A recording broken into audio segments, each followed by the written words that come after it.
সুন্দরবনের ঝড়খালির লোকালয় সংলগ্ন জঙ্গলে ফের বাঘের পায়ের ছাপ দেখা মিলতেই এলাকায় ছড়িয়েছে চরম আতঙ্ক। শুক্রবার সকালে ধান জমির মধ্য দিয়ে হাঁটার সময় কয়েকজন স্থানীয় বাসিন্দা বাঘের পায়ের ছাপ দেখতে পান বলে জানা গেছে। মুহূর্তের মধ্যেই চারিদিকে খবর ছড়িয়ে পড়ে।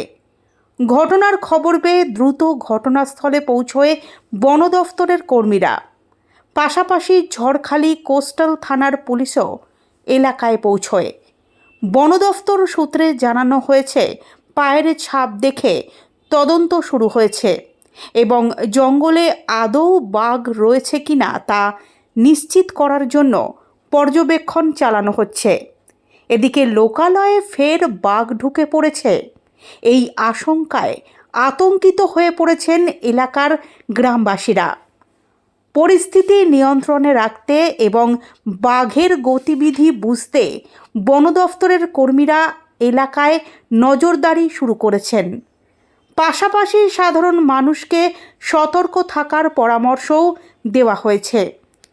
বন দফতর জানিয়েছে, বাঘের অস্তিত্ব নিশ্চিত হলে তাকে ধরতে খাঁচা পাতা হবে।